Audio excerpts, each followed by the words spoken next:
Quotes from Utopia by Thomas More, Masonry defined by Albert G. Mackey, and Milton William Cooper from the Mystery Babylon broadcast on Gnosticism.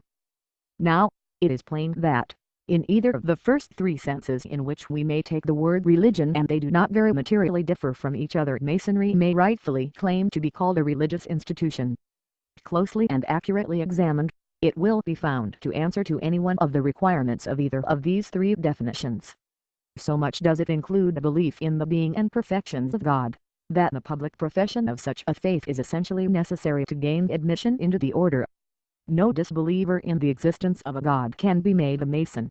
The revelation of his will to man is technically called the spiritual, moral, and Masonic trestle board of every Mason, according to the rules and designs of which he is to erect the spiritual edifice of his eternal life.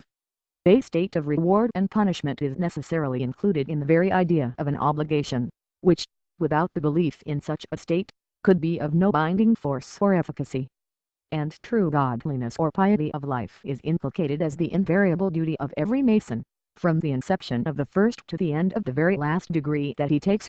So, again, in reference to the second and third definitions, all this practical piety and performance of the duties we owe to God and to our fellow men arise from and are founded on a principle of obedience to the divine will. Whence else, or from what other will, could they have arisen? It is the voice of the great architect of the universe, symbolized to us in every ceremony of our ritual and from every portion of the furniture of our lodge, that speaks to the true Mason, commanding him to fear God and to love the brethren. It is idle to say that the Mason does good simply in obedience to the statutes of the order. These very statutes owe their sanction to the Masonic idea of the nature and perfections of God, which idea has come down to us from the earliest history of the institution, and the promulgation of which idea was the very object and design of its origin. Masonry defined by Albert G. Mackey, religion of Masonry. Actually, though all the others hold different beliefs on some points, they agree with the monotheists in thinking that there is someone supreme being who made and rules the universe, and in their native language they all agree in calling him Mithras, but they differ in that they identify the supreme power variously, each asserting that whatever he considers to be supreme is in fact that single nature to whose divine majesty, by the consensus of all nations, the whole creation is attributed. But gradually they are abandoning these superstitious variations and joining together in that one religion which seems more reasonable than the others. For Utopus had learned that before his arrival the inhabitants squabbled incessantly about religion, and he had noticed that the sects, which generally disagreed with each other and fought for their country in separate groups, provided the opportunity for him to conquer all of them.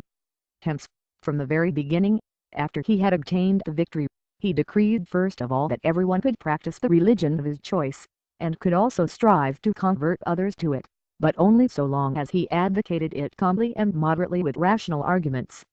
In religious matters he did not venture to dogmatize rashly, because he was uncertain whether or not God wishes to have varied and manifold kinds of worship, and hence inspires different people with different views. And so he left the whole matter open, and left everyone free to believe whatever he wanted, except that he solemnly and strictly forbade that anyone should sink so far below the dignity of human nature as to think that the soul dies with the body, or that the world is ruled by mere chance and not by providence. Utopia. Thomas More, Book 2. The following is from a broadcast of the hour of the time in which a man deserving of tremendous honor from every single human being on earth, present and future, Mr. Milton William Cooper, reads from a document purporting to contain the rituals of the 7 highest degrees of secret Egyptian initiation.